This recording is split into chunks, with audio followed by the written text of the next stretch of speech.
at Compound will host these sessions that revolve around distribution. And distribution can mean obviously a lot of things, but the really simple way of putting it is like, how do you find more readers for your blog? How do you find an audience for what you're working on and creating? Candace will have a chance to bring some of her expertise and share maybe some advice or just like questions. But I did want to start by letting Candace give a proper intro of herself and her amazing background.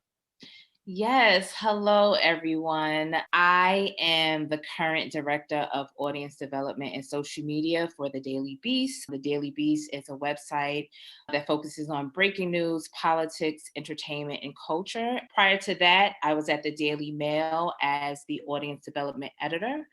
That job was pretty intense, working globally with different teams, pushing our content all over different websites. And prior to that, I was at the New York Daily News as a social media editor. I got my start in journalism at the New York Post. I was a feature writer. And there I wrote about entertainment, fashion, culture, and all things New York City lifestyle. And I was there in that role for about 4 years, strictly writing. So from there, I decided to pivot into social, as you can see. And along the way, I launched my own website called 32 Letter, which is a site that's geared toward women of color wanting to climb the ladder in corporate or whatever it is that they want to do with their careers. And that was definitely a passion and a labor of love for me. I love helping people who look like me because it's really hard to break through, meet the right people, and make an impact and develop a career that really stands up. So I'm always willing to extend my help in any way I can. And I'm really looking forward to speaking with you all today.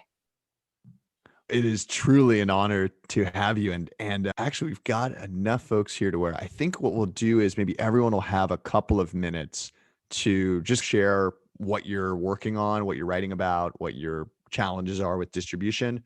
And Candace, maybe I'll maybe cut out maybe like 3 or so minutes for you to offer some feedback or ideas for everybody. I would welcome anybody who has the courage to go first to maybe just share like what they're working on and maybe some input that they'd value from Candace.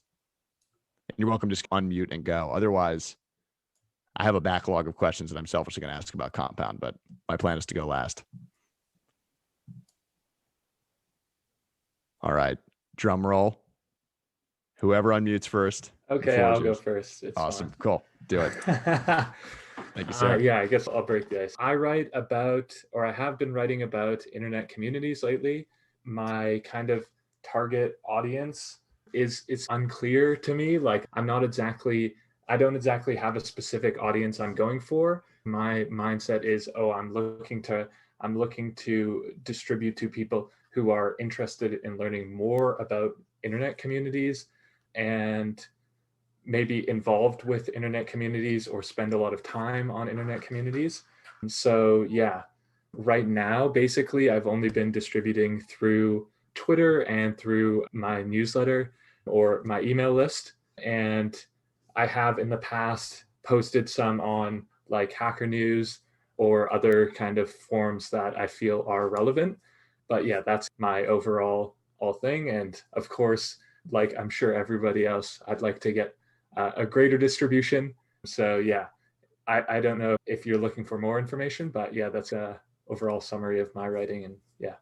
Okay, how long have you been working on this particular site?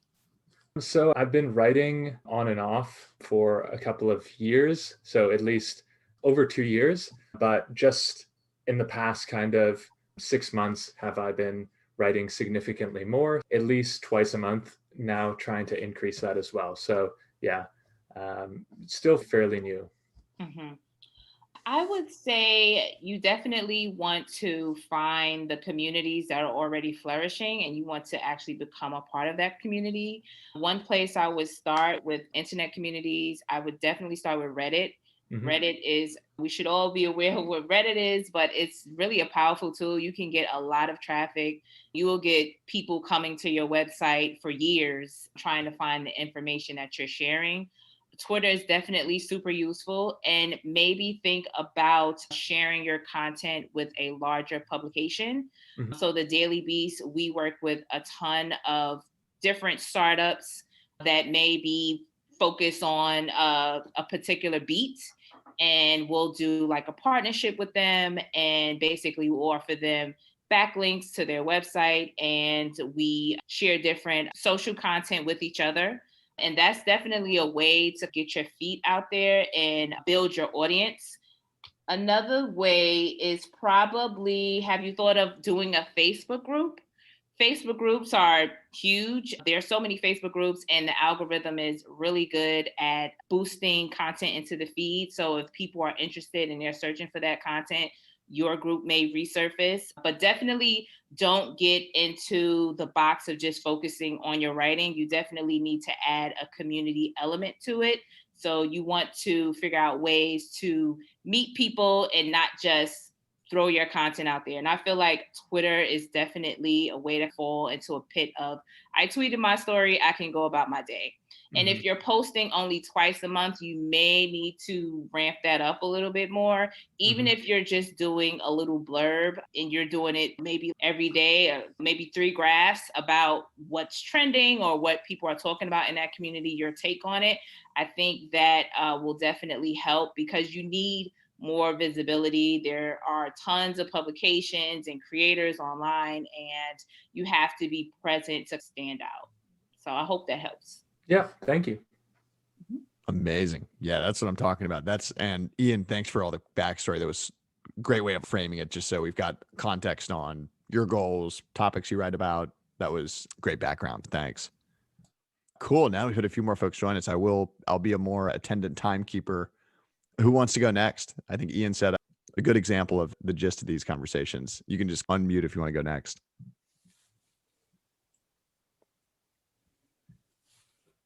Let's see. Otherwise, I'll start going down the list. All right, cool. Let's see. Jimmy maybe just disappeared. Do you have a specific distribution challenge you want to share? Let's see if this is working or not. Nothing. Let's see. Maria, are you available to unmute? Yeah, thank you. Awesome. Cool. Hi, Candace. Thank you so much for this. I write on parenting, an educational therapist, and a mom. And I have a bit of a background in psychology. I'm parenting while I do this. And I tend to write things that's more from like a humanistic psychology and philosophical perspective, things on like self-esteem and parenting and raising good humans, and all the sort of like the moral and psychological things that come with how do you define a good human? What does it mean to raise an educated human that is ethical and good? And I guess who gets to decide that? And yeah, it's very reflective in flavor. And I just started in November, so it's still a shifting work in progress. And my main way of distribution so far has honestly just been like talking to people one-on-one and posting on my Facebook account. and so I can probably, use some more tactics. Yeah, I think that's great what you're doing. That's awesome. I'm a mom too, so I definitely relate. And I think there's never been a better time than right now for that type of content, because as mothers, we're juggling so much work and trying to keep our kids happy and growing and being healthy, and all of that is super important. I would suggest learning more about how to start, maybe like starting an Instagram page. Do you have an Instagram?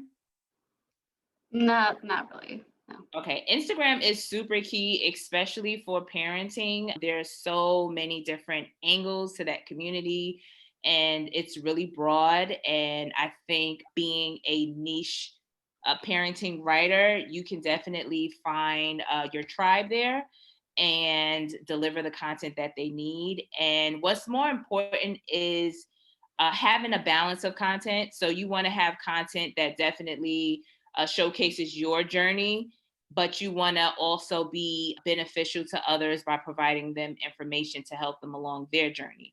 So that's definitely an approach you can take. Maybe with me, I feel content is just a part of the structure is not everything. I feel even today, like people are starting podcasts and YouTube channels. So you want to find a way where you can reach people and then introduce them to your work. So putting yourself in front of an audience on YouTube or TikTok, I think that's pretty much the way to go, especially with parenting. It's such a crowded field.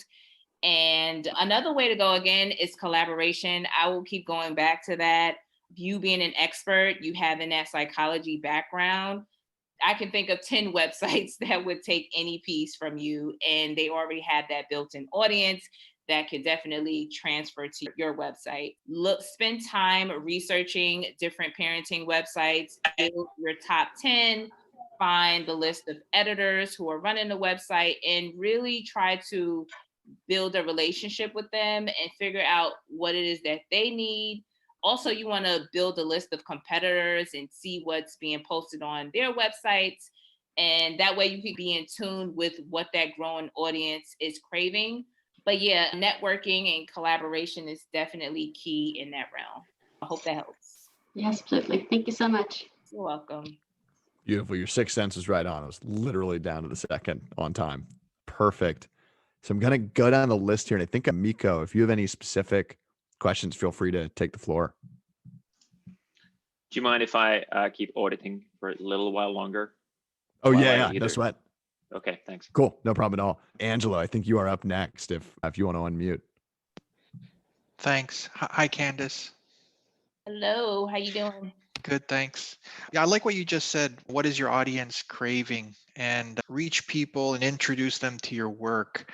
And I think, so I write a tech blog, and I feel like I tell people that I feel like I'm writing shallow content. I want to write much deeper content. And I'm just trying to, I need to really find my voice in that, and then find the right, where the audience is craving that material. And although I do have a technical following, I don't want to write how-tos. I want to write more opinionated pieces. So I'm just trying to figure out how best for the audience to read my opinionated pieces and start sharing that content more. I don't know if there's really a question there, if I'm just thinking out loud, but that's where I am at the moment. Yeah, I feel like opinion is so strong and it's also so needed. You can get a how-to from anywhere, but if you can really hone in on your voice and find a way to stand out, that's key. That's key to growth, because that way you'll build a following because people will want to know your take on the newest thing. So I think, again, with Twitter, it's such a powerful tool. You being in tech, you can write a captivating thread that just goes viral.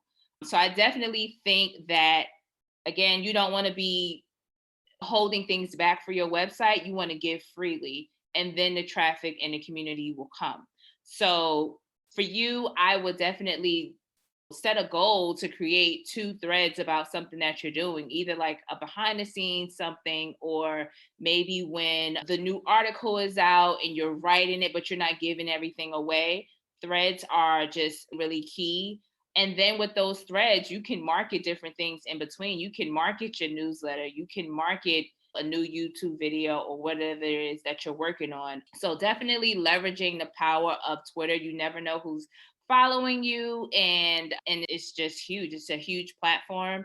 And with opinion, again, there are so many outlets that are looking for strong voices, especially in tech. Like, opinion for tech is really rare.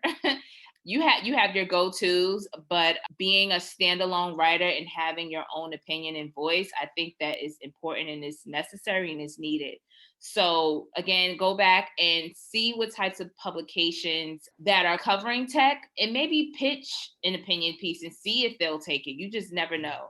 But you do want to start with building those relationships, looking to other tech writers that are your peers and seeing if they were able to break through with an opinion piece on a different website, and maybe following their path and seeing if, okay, this publication is more receptive than this one.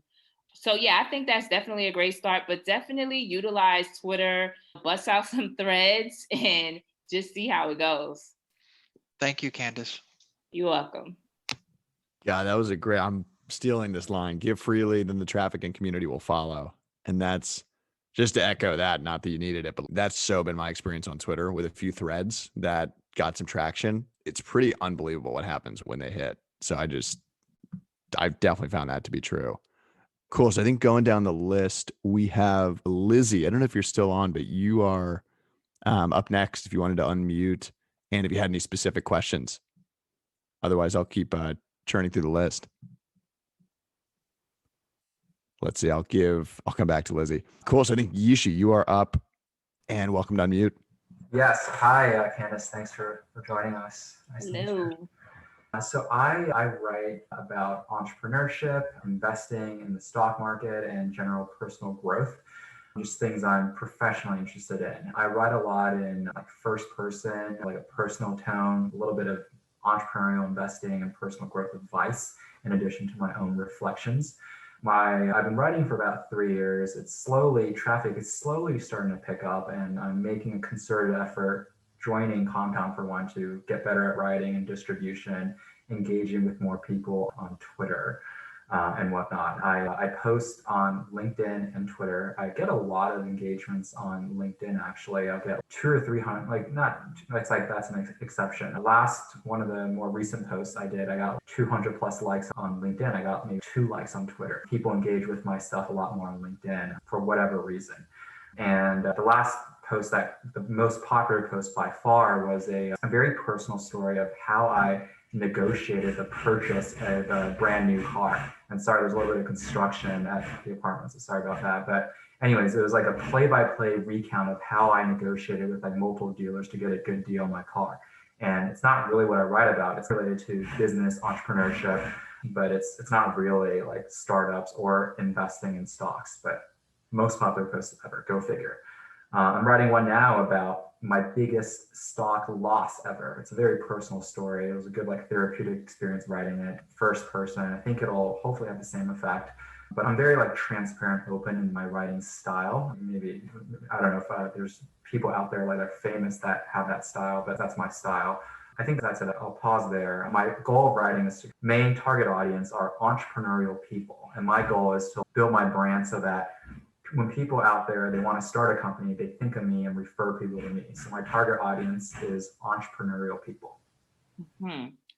Yes, I think first of all, that's a great topic to be writing about right now. People are constantly looking at their money and trying to figure out what it is that they want to do and invest in. So that is definitely a great start. Are you familiar with personal finance? It's like the topic and as a whole? No, there's a Instagram page called Personal Finance. I can't remember the guy's name who runs the page, but he has probably 500,000 followers on Instagram. And the way he teases his content is just so interesting.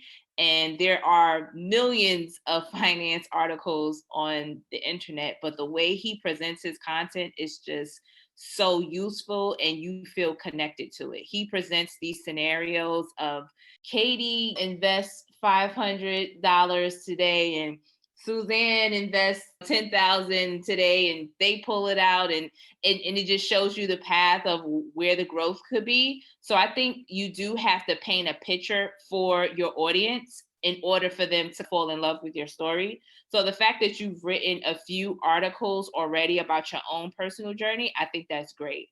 But you do have to make it relatable to others to get them interested. And LinkedIn is really great. The algorithm there is just so favorable. It was really easy to break through. And I'm not surprised that you didn't get a lot of attention on Twitter, because people will watch finance content, but they're afraid to like it because they don't want their audience to see that they might have some doubt about their financial situation. There's a lot of insecurity when it comes to finance. So with that said, there's a need for it because people want answers, but they are afraid to speak up. And I think it's great that you were so vulnerable about your own journey with investing that maybe took a wrong turn somewhere. So I think that's great. But you want to branch out. LinkedIn, what I noticed is that people will like content there, but they don't always follow through. So people will like your stuff, but they may not click to the website and see what you really have to offer. And it's really hard to, it's not hard to build a community. You have to be consistent. So there's one guy who's on LinkedIn, can't think of his name at the moment, but he posts these positive affirmations daily and he does it all the time. And for me, I find it a little annoying. I'm like, someone can't be that happy all the time. But his audience has grown so much. And I think LinkedIn is a place that thrives on positivity and they want more of that content, and also personal storytelling too. So I think that's definitely a bonus. You also mentioned covering different categories under finance and entrepreneurship. So make sure that is clear on your website. You can build different newsletters that are focused on one section, because everyone isn't into entrepreneurship and that may be your target audience, but you should be flexible in deciding who your audience is, because the group you may have in mind may not come to you. You may get a totally different group, especially when it comes to finance. You may get college seniors that are reading your newsletter. You have no idea. So you definitely want to be flexible, and you want to make sure it's clear when people get on your landing page. Okay, this is a personal story. This is something I'm actually trying to teach. And again, with personal finance, it's a huge topic, especially on YouTube and TikTok and all these other places. And again, you can use that engagement and that growth to drive people back to your website and actually read your content when you learned how to tease it and get people interested and pique their interest. So hope that answers that question. Thank you. That's fantastic. I love your point around, we've talked about it in the group with like mental health related topics too, where it's like stuff that people find super valuable, but maybe don't want to like or share because it's personal, or you don't want to reveal it. And that's a super interesting way because it can maybe inform like how you frame a story. Cool. Lizzie is not able to unmute, but she did submit a question in the chat. So I'm going to go to her next, and I'll read this out loud for you, Candace. But Lizzie has a new site where she currently writes about alternative sports, books, and a bit of sports biz dev. My goal with my website is to create a resume that shows what I can do. I tend to find engagement on Twitter to be performative. What's the best way to get my work out? My goal is to do more work in sports development and generally, plus do some consulting. I also want other opinion pieces and generally don't delve into all of my interests. I also don't want to limit myself to just sports as a writer, because I also believe in dexterity. So I guess it's a multifaceted question around like, how do I maybe develop my brand around one topic while not totally sacrificing some flexibility on being able to write on other stuff? And hopefully I did that question justice. Yeah, Lizzie, I think that's a great question. And I think it's awesome that you're in sports. And I think that may be your thing. You being a woman writer in sports and having a voice and having an end goal, I think that's amazing. And you should really try to build your brand around that.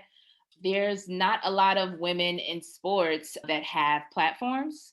So you have women that like sports, but they maybe don't have anyone to read. A lot of sports is male dominated, especially in publishing. All of the magazines have male athletes on the cover. I think that's great. That's something that you want to pursue.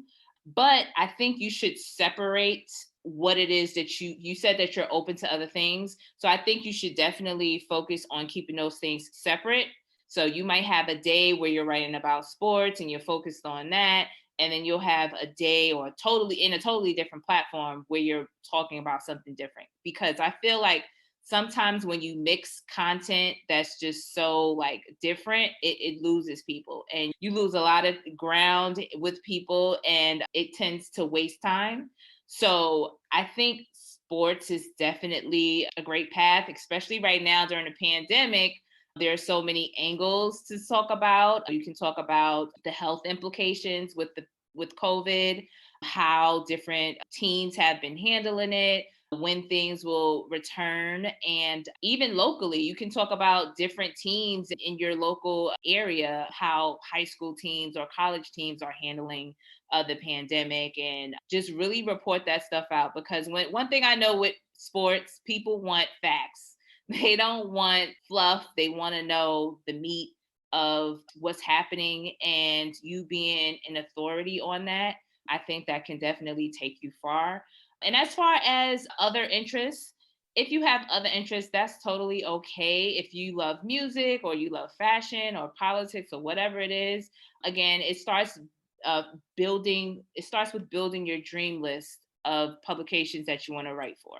So build that dream list, follow those publications. And if you see that there is a hole missing, something that they should be covering, and it's at the top of your mind, definitely pitch. Don't ever feel like you can't pitch something. It may even be something that's just like totally different for the publication. And it could be something that they've been trying to fill, and you come along with the perfect pitch and the perfect ideas, and it makes the whole process easy for them. So again, try to network with sports. Again, I think Twitter is definitely a huge place and a huge platform for that. It's probably the go-to, because Instagram is dominated more so by teens and athletes, not so much influencers. So I would definitely focus on Twitter first and then try to branch out in different places. So I hope that helps. Amazing. That was, yeah, love your message about leaning into, like, there have to be a ton of women out there who are just sick of hearing men commentators. That's such a great identity thing to lean into. So awesome question. I know that other folks probably have similar ones. I'll keep riffing down the list and go to Carthy next. If you have anything in particular you want to unmute and bring up. Yeah, hi, Candace. Thank you for doing this. I'm still a little bit early compared to the group. I write probably once a quarter. I'm trying to get that frequency to once a month and eventually once a week.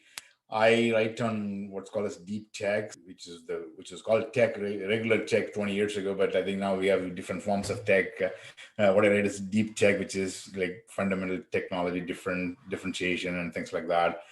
Semiconductor, robotics, space, and similar areas. And so far, I've been writing on Medium and with a link into both LinkedIn and Twitter and others. Like she said, like a lot of my traffic comes from actually LinkedIn because the content is a lot around specific areas of tech, and my LinkedIn connections probably are the right audience, whether it is entrepreneurs or VCs or industry folks. Twitter has been drives maybe 4 or 5. There might be a little bit of engagement at the time of the tweet, but not really much beyond that.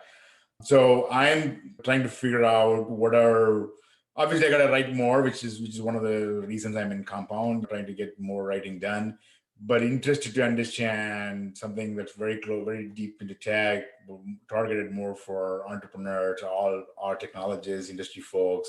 What are some of the ways that you maybe engage and get more readership? Good articles, things that I'm a little bit spend a lot of time on it. I get like roughly a few thousand views in Medium. Others probably a few hundred, maybe hitting 1,000. Just trying to see what other ways I should pursue and whatnot. Yeah, any thoughts will be appreciated. Thank you. Yeah, I first think that you should definitely think about creating a schedule. So you want to have a schedule of days where you're researching content, days when you're writing, days when you're editing. And the more you stick to that schedule, it will definitely help you increase your production frequency. So that's first and foremost. One thing I noticed that a lot of people do that are writing on Medium definitely gives you a lot of credibility off the bat. It's just, I don't know, it's something about the way, the simplicity of the display and the name itself, it just lends a lot of credibility. So I think it's great that you're starting with Medium. One thing I noticed some people have done that actually help them build relationships is if you, again, build your list. If you're following tech entrepreneurs, you have a list of maybe 20 that are at publications that you can name off the top of your head, and you keep them in rotation. And whenever you write something on Medium, you send them like, hey, I just got a tip. I was launching this project in next month, and I thought you might be interested in seeing it. So don't feel like you can't DM people. People want DMs because so many journalists are really struggling to come up with ideas, and you showing that idea to them, that puts them on on their radar. So it's okay, you're on my radar now. I'm going to follow you and I'm going to actually subscribe to what you're offering. And if I see something valuable in my feed and I have 50,000 followers, I'll retweet you. So you definitely want to start there, but I think it's great that you're doing Medium because again, you can get boosted any type of day, just randomly, and you're just like, what the heck? How did I get all of these claps for this stories? That's definitely great that you're doing that.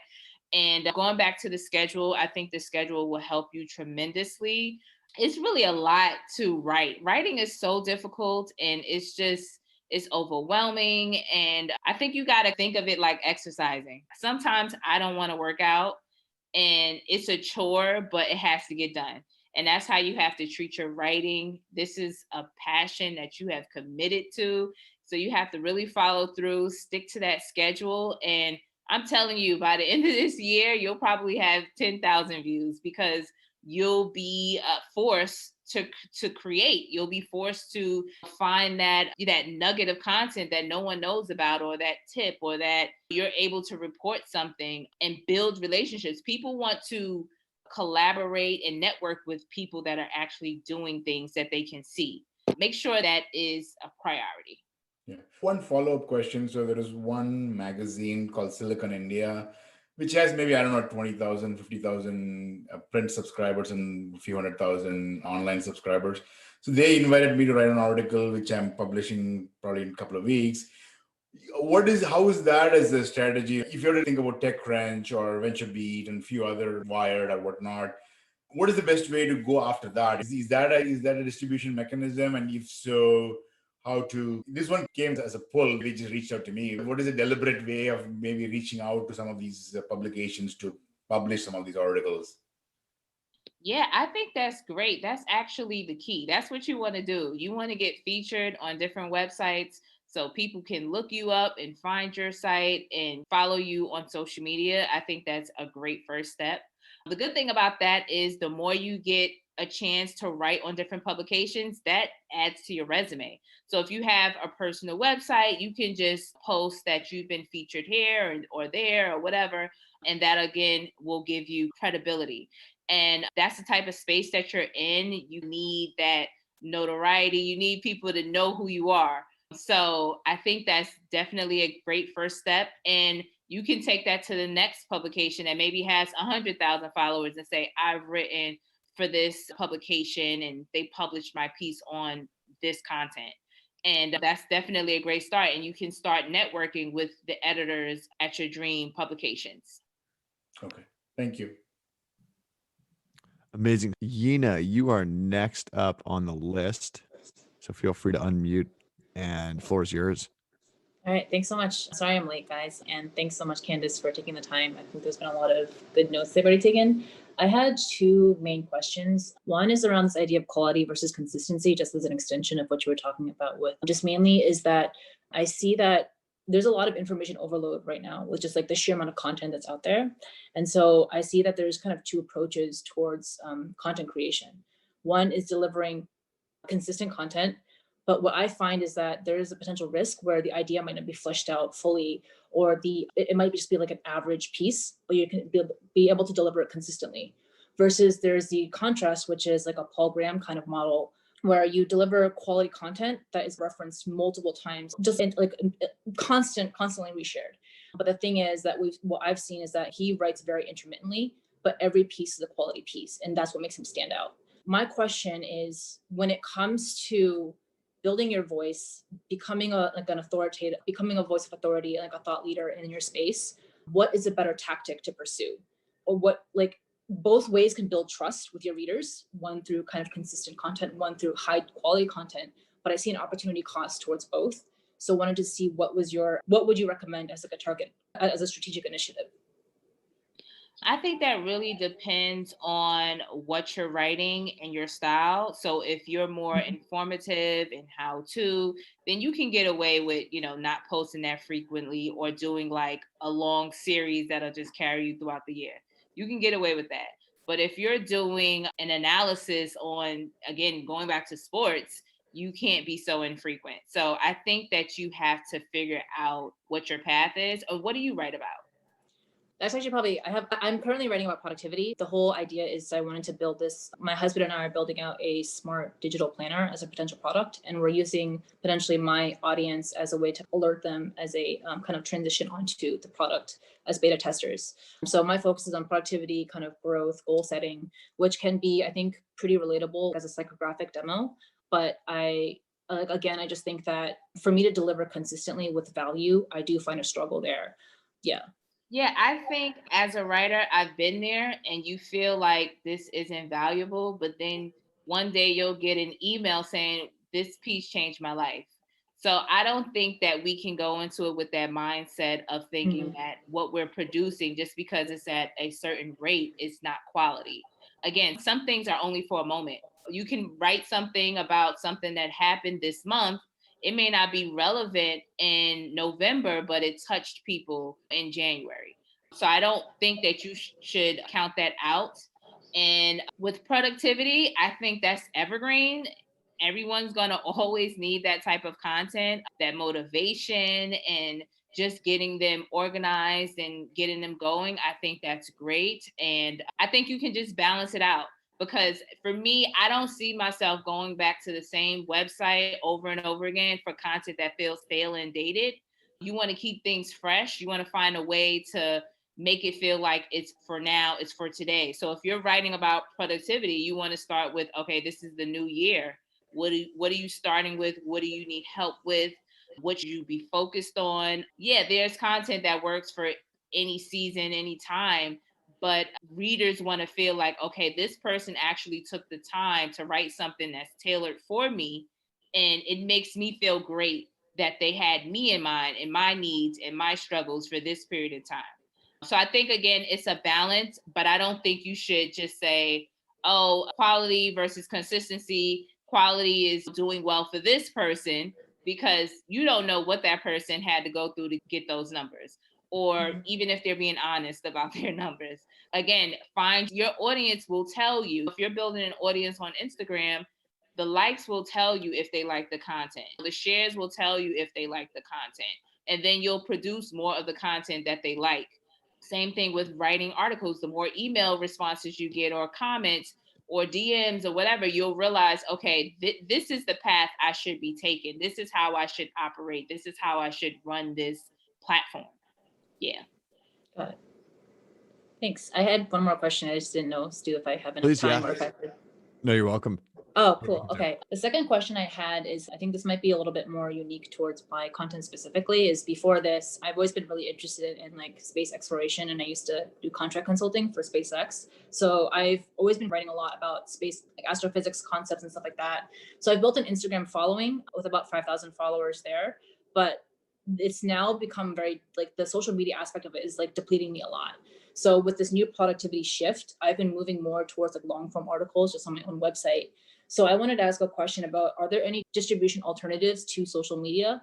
Because I noticed that you mentioned a lot about Twitter references, like LinkedIn, and I think that there is a lot of value, but for me personally, I can feel like it's extremely draining. And also I tend to just get sucked into the social media aspect, and I start losing focus on actually creating good content. I just wanted to ask if there was other kind of ideas for distribution alternatives that might help me get the reach for the target audience that I'm looking for. Yeah, first off, congrats on getting 5,000 followers on Instagram. That's no easy feat. I think that's awesome. And I don't want you to leave those 5,000 followers hanging. They followed you for a reason.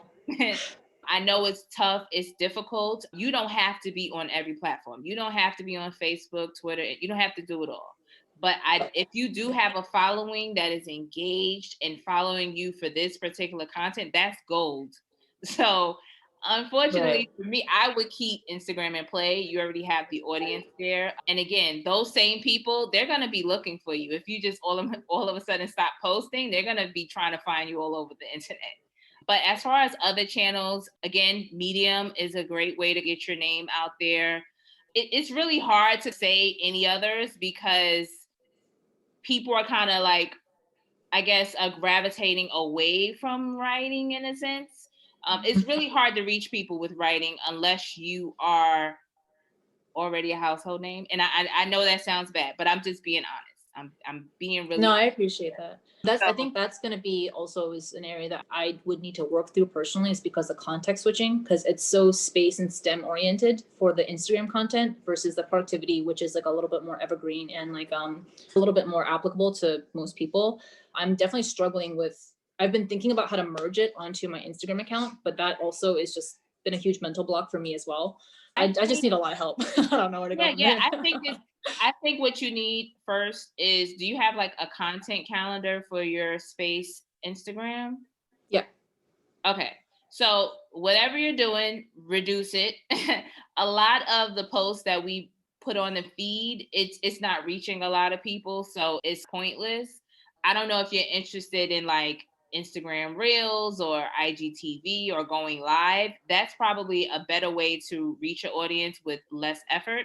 You don't have to write any captions. All you have to do is show up and show your face. So that might be a way to go. Are you interested in podcasting?